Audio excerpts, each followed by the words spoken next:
It's January 23rd, 2021. South Island SmackDown, an online Sonic the Fighters tournament, has attracted 5 entrants for a small round-robin bracket. Bark player Polymath, who has so far played a crucial role in kickstarting a new series of tournaments for the game, has been having a rough go at things at this event, losing to players Bruv Instance, King Bundy, and Truku. Now, he has to face a new player to the tournament series known only as Space. The two queue up to play, and Polymath takes game 1 of the first to 2 set over Space's Espio. Then, in game 2, things get weird. On the character select screen, Poly picks Bark, and Space picks Eggman. For years, this character has been banned in Sonic the Fighters tournaments, alongside the game's other 2 secret characters, Honey and Metal Sonic. However, in the new era of the game that has kicked off in the 2020s, both Eggman and Honey have recently been legalized in competitive play. For the first time since that decision was made, Eggman legalization is getting put to the test. Let's see if he deserves to be legal or not, I'm ready. Space's Eggman and Poly's Bark play a back and forth first game, but the Bark player takes round 3 with the help of Bark's Barrier Punch, a move that allows his character to defend himself during its startup. Then, in round 4, Space's Eggman takes the round without getting hit once. And in round 5, the Eggman takes out a huge chunk of Poly's health with Drill Claw, Eggman's forward punch. The next time he lands the move, he takes the Bark down to very low health before grabbing the polar bear out of block in order to take the game. Yeah, I can't grab him actually, I'm having a hard time grabbing him. Space's Eggman is looking strong, but Polymath soldiers on, taking out nearly all of Space's barriers, the limited resources used in-game in order to block, in the first round of the second game. He goes on to take the first 2 rounds, but again gets perfected by the Eggman in round 3. Eggman is so weird. Unperturbed, he breaks Space's final barrier in round 4 and nabs the set. The Eggman player has lost. Space goes on to play as Eggman against Bark player Bruv Instance in a single game later in the tournament, taking the first round using Eggman's forward punch almost exclusively, winning round 3 with a perfect, and then again abusing the forward punch to nab round 4. The story of competitive Eggman in Sonic the Fighters more or less had just begun, but here is also where it, in a way, ends. No way! I can't believe this! Eggman. We're gonna have to have a discussion about this after this tournament. Soon, cancel culture would come for Dr. Eggman. Even after only 3 competitive games, it was clear that Eggman's forward punch, a move that was fast, disjointed, and safe on block, was, simply put, overpowered. You could totally win just by spamming that drill move and walling them out forever. Look at that. Seeing this, and that Eggman was unable to be played in mirror matches, a complex ban would be put into action for future tournaments. Dr. Eggman was no longer allowed to be played unless both players in a competitive set agreed to let it happen. With this rule in place, soon the character would fade into the background, and Space, the only person to have ever tried the character out in tournament, would disappear from the competitive community altogether. A year later, in 2022, a former Sonic fan, who goes by the name EIZL, would begin to learn how to play Super Smash Bros. Melee for the Nintendo GameCube. I met someone online and became good friends with them, and they started teaching me Melee. It's actually kind of like a beautiful thing, getting to a level of like understanding with the game and like playing with someone else who can execute on a similar level. It becomes like a dance, and you sort of feel the other person's like thoughts and feelings. You can almost like get a read on their personality from how they fight. It's very interesting. But eventually I kind of just like lost interest. Me and that person don't really like talk to each other much anymore. I think it's a pretty wild set of circumstances that led me all the way to like Sonic the Fighters, I guess. Right before October, I was watching the Snapcube Shadow fan dub. Whoa. Whoa! Those things look so sick, it makes me want to bark like a dog! And I was thinking, like, the Shadow soundtrack is kind of, like, sick. And I started, like, listening to it a bunch. And then, weirdly, like right after that, some like crazy stuff started happening in my life. Basically, I lived in rural Oklahoma, and I ended up having to leave there. And for some reason, I don't even remember why, I was like so dead set on Chicago. So I came up here to Chicago. Funnily enough, like right after I moved to Chicago, I found out that the Sonic Symphony was coming through. I went there. It was very awesome for multiple reasons. Like, they said that we were like the loudest crowd they had yet.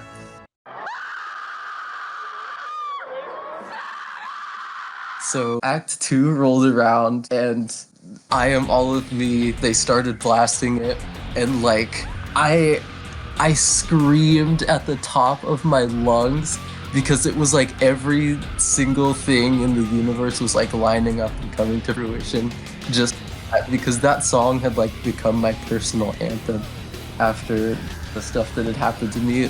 From there, I just like started hyperfixating on Sonic again. All systems, full power! After this experience at the Sonic Symphony, EIZL would find herself exploring a backlog of Sonic titles she had never played before, like the Sonic Adventure titles, Sonic Heroes, and Shadow the Hedgehog. Shortly after, in December of 2023, she would then get a strange video in her YouTube recommendations about the competitive scene of a game called Sonic the Fighters.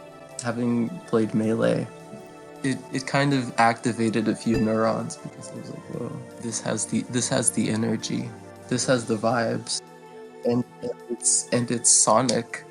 Like, it was like, wow, I really could like jump into this if I want to. EIZL would go on to join the Sonic the Fighters community after seeing this video, but she would not be alone. Since the release of this documentary video, Sonic the Fighters had seen a new crop of players come up to learn and push the game competitively. In a matter of weeks at the end of the year, this new generation of STF, quote, doc kids descended upon the game, entering and hosting nightly tournaments, revitalizing the game's leaderboards, and hosting late-night multiplayer lobbies. Still, even among these players, EIZL would stand alone for one simple reason. The Eggman Thing. Eggman is probably my favorite Sonic character.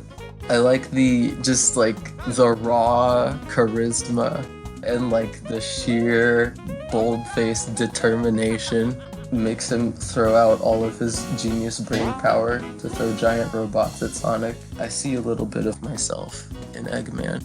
EIZL soon became Sonic the Fighter's only active, dedicated Eggman main, practicing the character all but exclusively despite the complex ban that made the character not worth touching in most players' eyes. Inspired in part by the story of competitive Giga Bowser in Smash Melee, she decided that she would find a way to build a competitive playstyle for the character that went beyond simply abusing Drill Claw. It started to feel possible for me when I found out that like he's only soft banned because of like the one move. I figured like maybe I could pull this off by like figuring out some sauce with every single move except that one. I wanted to like think of new stuff that like I hadn't really seen anyone try before. Soon on New Year's Day 2024, EIZL would enter her first ever STF tournament, Mobius Scuffle 6. Of course, first she had to make sure that she would even be allowed to play her character. I would type out, yo, can I go Eggman? And they always said yes. In her first ever Sonic the Fighters tournament set, EIZL would actually take a 2-0 victory over Knuckles player Wizard McMagic. But EIZL's reward for winning this set would be a winner's round 2 match against SolarFlare, a competitive gaming polymath who had just picked up Sonic the Fighters in December and quickly distinguished himself as one of the game's strongest new players, with his highly optimized approach to Bark the Polar Bear. I think even before the tournament, I played a couple of friendlies, I think, with EIZL. Like, it wasn't the first time I ever played EIZL, because at first I played some friendlies before then with them, and like I never struggled like in those friendly sessions. When I had to play her, I was like, oh, okay, like I know how to do it, Eggman. I lost like pretty much immediately. Soon, EIZL would be in the loser's bracket, where she would then be 2-0'd by Fang player BBW Fumbler. The next day, there would be another tournament, Mobius Scuffle 7, and once again, EIZL would enter this tournament. But this time, she would struggle even more, failing to take even a game off of the likes of unemployed Tails main Riley Scott, and ultimately going 0-2 in the bracket. But after she had gotten knocked out of the bracket, EIZL stuck around to watch the tournament stream, where something miraculous was about to happen. Due to Mobius Scuffle 7 being the final iteration of the series, Sonic the Fighter's premier players K.O.S and Mystic Noodle would both enter the tournament as its top seeds, giving the game's newer players a chance to go toe-to-toe with STF's finest. Naturally, K.O.S and Mystic would make it to winners finals of the event, but when the two squared off, something unexpected would happen. When K.O.S locked in as none other than Dr. Ivo Eggman Robotonic.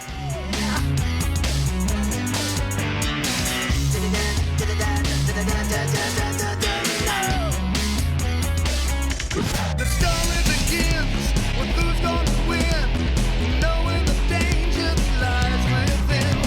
A boy, the arc, a genius at heart, wanting to unlock the mysteries of life. I am the Eggman, that's what I am. I am the Eggman, I got the master plan. I am the Eggman, that's what I am. I am the Eggman with the master plan.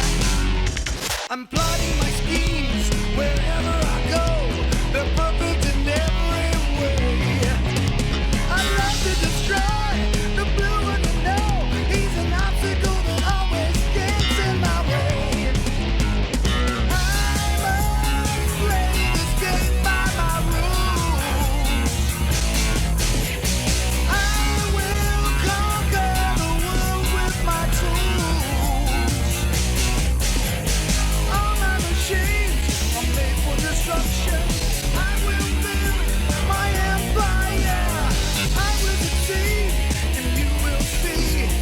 With my machine, there is no retreat.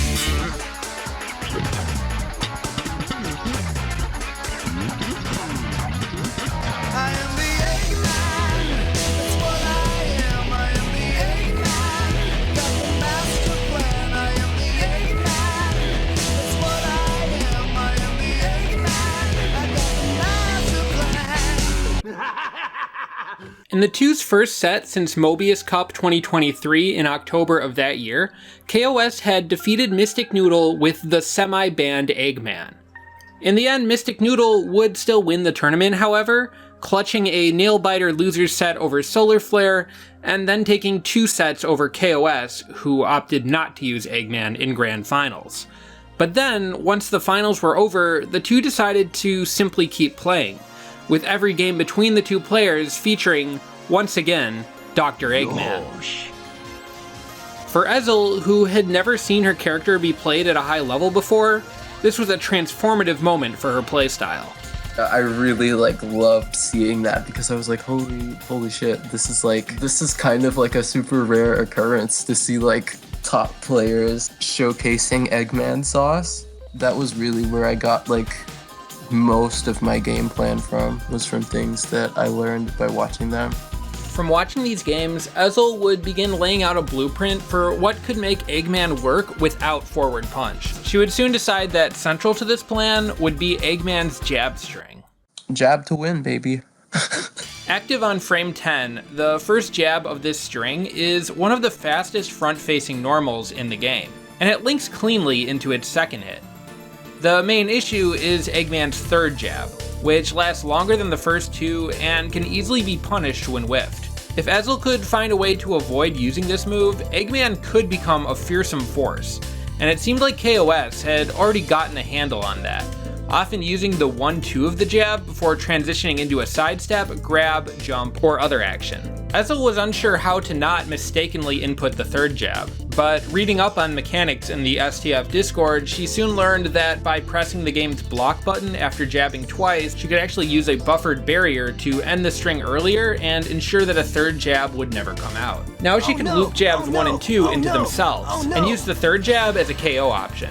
These two jabs would give Eggman considerable pressure, often forcing opponents to block or sidestep, both options that EIZL found that she could counter by using Eggman's grab.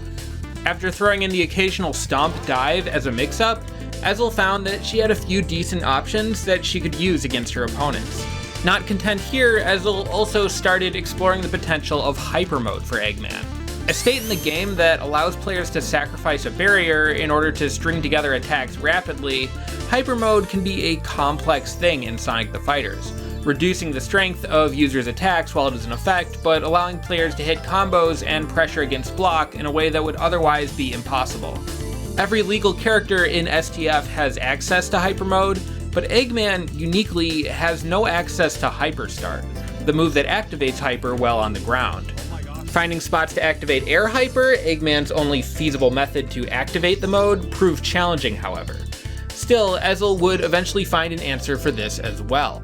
By jumping over opponents, running up a wall, jumping off of it, and then activating Air Hyper on the way down from this jump, she found that she could safely activate Hyper Mode and get to work. Once in Hyper Mode, she would try to use Eggman's downward forward punch uppercut repeatedly, or at times, even use the overpowered move that otherwise she had sworn off. When I was in Hyper Mode, I would just straight up spam forward punch because I figured that the damage on it was reduced, seemed like a fair option compared to stuff that other characters can do in Hyper. I dubbed that my like secret transformation move. I would say like, oh, I became Shin Eggman. That was pretty much my strategy, and it ended up, I guess, getting me a lot further than I expected. Only a few days would pass before EIZL would once again put her Eggman to the test, entering another netplay tournament on Saturday, January 6th, known as Winter's Scrap. And here in this tournament, EIZL would find herself particularly lucky. This event had randomized seeding, and as a result, she ended up being the event's 4th seed, allowing her to skip winners round 1. On top of that, her round 1 opponent, Truth, would not show up for their match, meaning that she would start this 11-person event in winners semifinals. But this may have been where EIZL's luck ran out, as her first opponent, MagusNikki, was one of the game's most promising new Bark players, and having already won matches in winners round 1 and 2, Nikki appeared to be in top form. Seeing my R3 was EIZL, I was like, I was like, oh, free. Because I had played EIZL quite a few times, like just in friendlies, and it was pretty easy for the most part. Nikki would allow EIZL to play Eggman, but instead of using Bark, she would choose to fight the good doctor with Bean the Dynamite, a character whose ranged bomb throws help enhance his strong rushdown and grab game. When the two faced off, EIZL's 1-2 jabs would help her nab the first round of the first game. Pretty sure in like the first round of our match, I got like destroyed, and I was like, whoa. She started doing the jab 1-2, which I hadn't seen before. But Nikki's use of Bean's bombs and beak would leave Eggman all but unable to move in the second and third rounds. For that match, it wasn't a best of 5, it was best of 3, and you have like no time to adapt in best of 3, especially in Sonic the Fighters, because it's just so fast. So like, I just played lame as fuck. Like, that was my whole mindset, like, going, like, just be extremely lame. There are tons of times, like, in our set where I'm just, like, going for, like, slow peck so I can either keep chaining it or, like, catch a move and, like, punish harder. Like, I'm trying to extend my, like, advantage the most that I can, because, like, I know that if, like, I let the Eggman get in, I'm gonna fucking die. Playing defensively, soon Nikki was 1 KO away from winning the game. But a Randy stomp dive from EIZL would soon bounce the Bean into a round-winning Eggman jab string. These jabs would push Nikki into her barrier in round 5, giving EIZL an easy game-winning grab. And then, even more jabs would allow the Eggman player to take the first round of game 2. Nikki would then start to adapt, pushing her opponent away and bouncing her into bombs. Ultimately, Eggman would get zoned out in round 5 of game 2, and Nikki was now on the board. Whoever won the next game would be moving on in the bracket.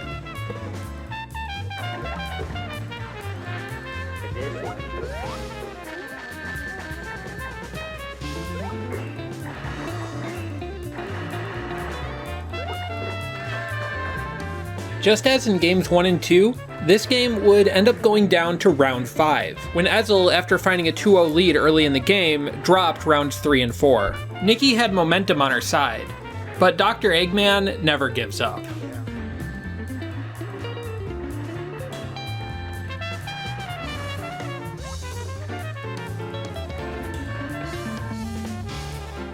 With a little bit of luck and a lot of jabbing, an Eggman had gotten into winners finals, and all without using the move that had gotten the character banned in the first place.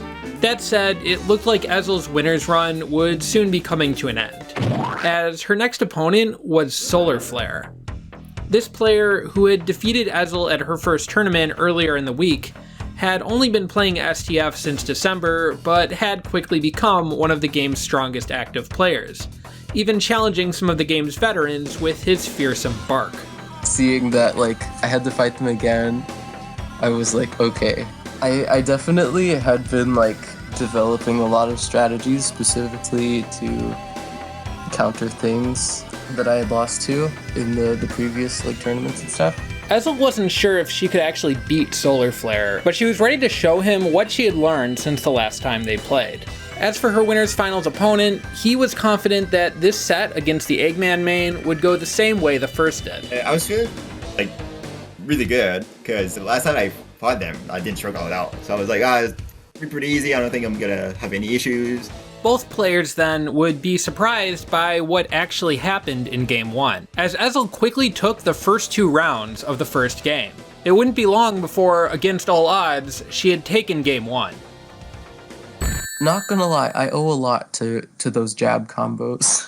What ended up happening with that is definitely a lot of it was spending it like trying to figure out how to deal with the jabs. Like I tried a bunch of stuff. I was just like rotating through stuff. I was like, I'm gonna try to sidestep, I'm gonna try to jump, I'm gonna try to parry punch, I'm gonna try to backdash, I'm gonna try to block it. Like I tried to press a button, tried to press my fastest jab, I pressed the bark elbow, which is my fastest button. And like that didn't work. Now it just got stuffed. Solar was struggling to handle Eggman's jab pressure, but in Game 2, he did find something of an answer. By activating Hyper Mode, he saw that he could often combo Eggman to death with Bark's trademark Hyper Lariats, with Eggman having no easy way out of the combo. Still, EIZL would use an onslaught of jabs to take this game to round 5, where, when both players were nearly out of health and in opposite corners, the Bark player found a game-winning dropkick. SolarFlare had beaten EIZL in Game 2, but the Eggman player was ready to make some adaptations. And the next 2 times SolarFlare activated Hyper Mode, he would end up getting stuffed out by one of Eggman's options. The Bark player would still manage to take rounds 3 and 4 of Game 3 with hyper combos, but this wouldn't be enough to handle Eggman's jabs in the end. It was now Game 4, and EIZL was 1 game win away from taking the set, and the Eggman would start contesting Hyper Mode even harder than before, using the powerful multi-hit of Eggman's Jab 3 to seal the deal from behind in rounds 2 and 3, and then grabbing Bark out of Hyper in round 4. More jabs into a grab would settle the score. EIZL had won.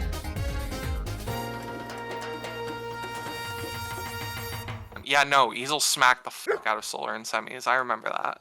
I was so happy. So it was that the world's only active STF Eggman had made it into winner's side of Grand Finals. But this tournament was, of course, not over yet.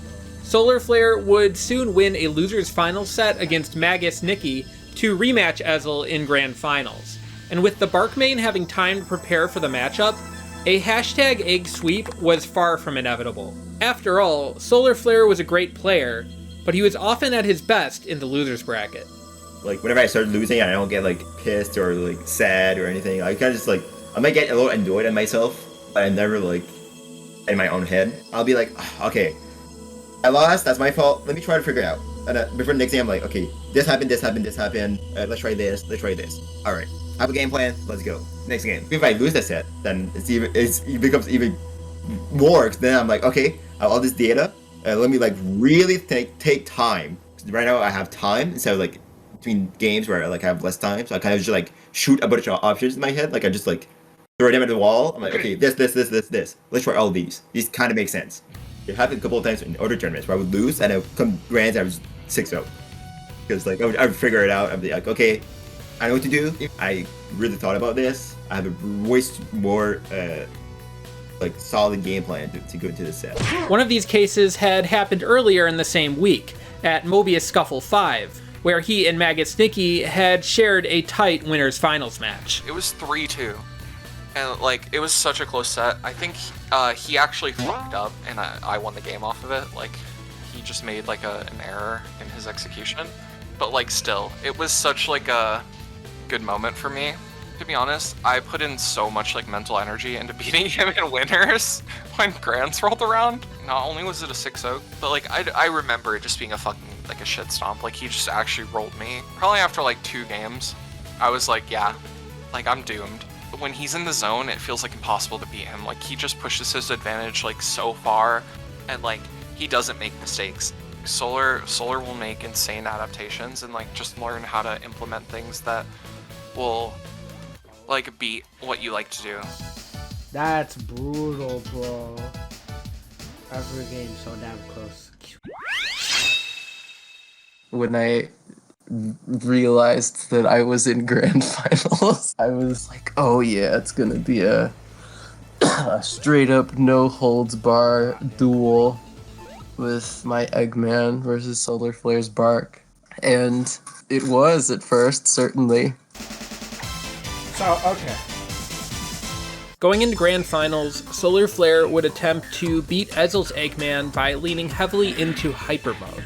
As mentioned earlier, activating this mode requires sacrificing a barrier, and being out of barriers and thus unable to block against Eggman could be a frightening thing. But with the boss character mostly lacking in good moves that break barriers, the Bark player felt that as long as he could turn every hyper activation into a round win, he wouldn't have to worry about running out of them.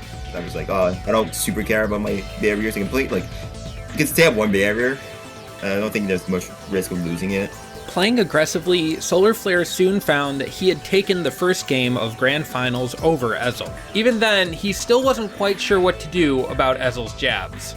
With Bark, you need to just get a hit and kill Eggman, like straight up. Like if you don't kill Eggman in one conversion, you're just absolutely done for. It's so hard. Like getting out of the corner as Bark is just so impossible against the jab spam. Soon, EIZL's jabs would nab her game too, and the 1-3 set was now tied.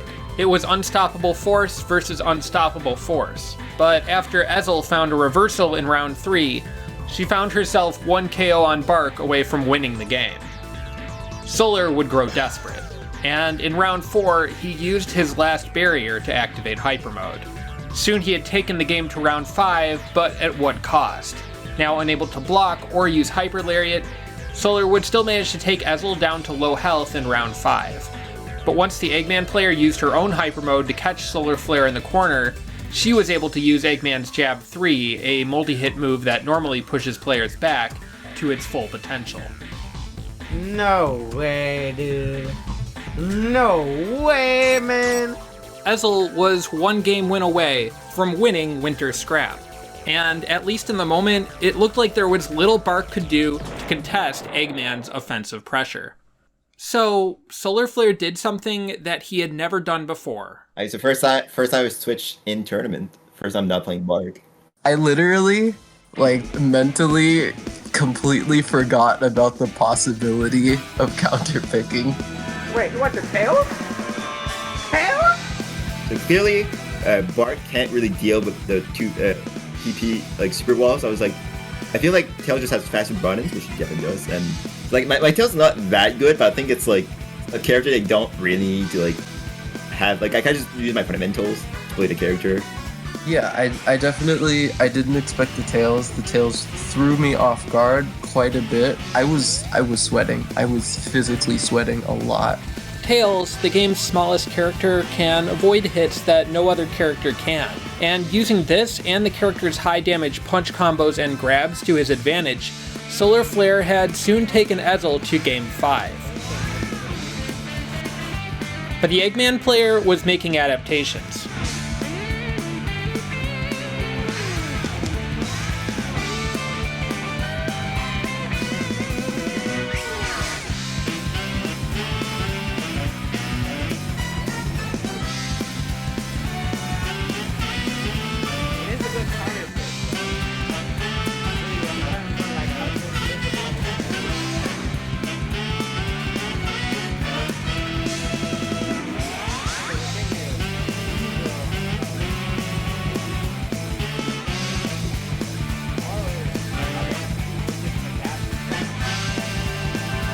Soon it was round 5, tournament point for EIZL.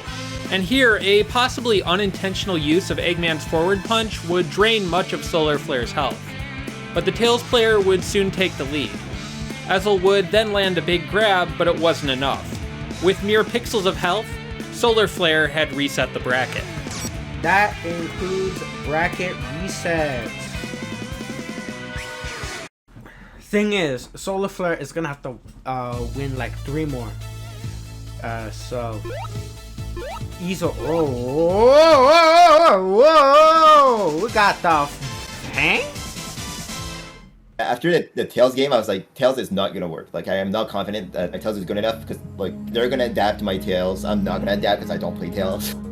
Having reset the bracket, SolarFlare would now have to win another set of STF in order to win Winter Scrap. So for this new set, he would switch to Fang, Sonic the Fighter's closest thing to a projectile zoner, as a way to keep EIZL's jabs at bay. And despite a strong first round from EIZL, soon the Eggman player would lose her footing. Once he picked Fang, like, I kind of like started like short-circuiting. The Eggman main felt that she had adapted well to Tails, but fighting Fang was something else altogether. Desperate to fight back, she decided in a last-ditch effort to use the one tool that she had sworn off since the day she picked up the character, Eggman's dreaded forward punch. Sometimes you just sort of like advance too fast, and instead of like becoming like this up-and-coming like hero or something, you become like this like scary presence. EIZL had broken from Sonic the Fighter's convention. She had broken from the way that people saw her character. She had even broken her own moral code. And with the help of her character's most broken move, she would manage to eventually take the third game of the second set after having lost the first 2. But despite it all, she had not broken SolarFlare, who was still up 2-1 and still 1 game away from winning Winter Scrap. Soon it was all over. With a 3-1 game count and a wall of corks, SolarFlare would take the tournament in a dominant Game 4. Another SolarFlare W. Congratulations! Holy crap. So it was that EIZL's unique approach to Eggman had netted her a 2nd place finish at her 3rd tournament. I wanted to like really give it a good shot and make this look as respectable as I could. And I think I may have changed a few minds that way. I may have closed a few other minds. Solar, if you want to hop on VC and say any last words, what are a couple words you'd like to say? After this tournament, I'm not allowing any Eggman to play me because that matchup is hell. That matchup, that character is so stupid. I do not know what I'm supposed to do. EIZL had left her mark, and at least in the first Grand Final set, she had taken SolarFlare to the brink. And yet many will tell you that this was only a taste of what the character could potentially do. I'm really scared of EIZL because, like, I feel like, I mean, I don't know all of Eggman's tools. I feel like when she can get her grasp on his entire kit, oh my god. I kind of want to go distances I've never gone before in fighting games with this game. I want to see both what Eggman can do in like the current state that I have the game plan in against like the ancient Sonic the Fighter's legends. But I'm also kind of getting excited to see what sauce I could develop. Big things are coming. I am building my empire. Eggman Empire. Okay, wait, one more thing. Did you know Eggman is actually the only character in Sonic the Fighters who can be hit by an infinite combo? By knocking down Eggman with Amy, you can actually, with proper execution, combo him to death with Amy's heads-up move, which, due to a special property of the character known as him being very big, will always hit him if he's knocked down, preventing him from ever getting up. Definitely, like, if someone picks Eggman, you can just counterpick Amy, and then all it is an execution check. Okay, that's actually the end of the video now. Thank you for making it to the end. Also, thank you to those who streamed events that I show in this video, and to my interviewees, and to my loyal channel donors on Ko-fi. I really just wanted to make this video in part because since my last video on Sonic the Fighters came out, the game has been very alive, and it's just been really cool to see. I've been playing it a lot to the point where I actually got third in the last community Discord tournament, and my homie Riley Scott 64, who I clowned on a bit in this video, actually got second. So yeah, Sonic the Fighters is a fun game. If you want to learn more about it, definitely do check out my 2.5 hour documentary on the competitive scene. It's a fun watch, I swear. And then if you're more interested maybe in seeing videos about villainous fighting game boss characters that are very big, definitely check out my Giga Bowser in Super Smash Bros. Melee video. You can support this channel at kofi.com/wusstunes or by becoming a channel member. And then if you want to see more from me that's not on this channel, I also upload random stream VODs, music playlists, and original songs to my secondary channel. This video includes footage that was captured using the Sonic the Fighters training mod, which was created by Hide and Seek and is currently downloadable for free in the Sonic the Fighters community Discord, which I'll have a link to in the description. Oh yeah, also Metal Sonic can also infinite Eggman, but he's banned, so that doesn't matter as much.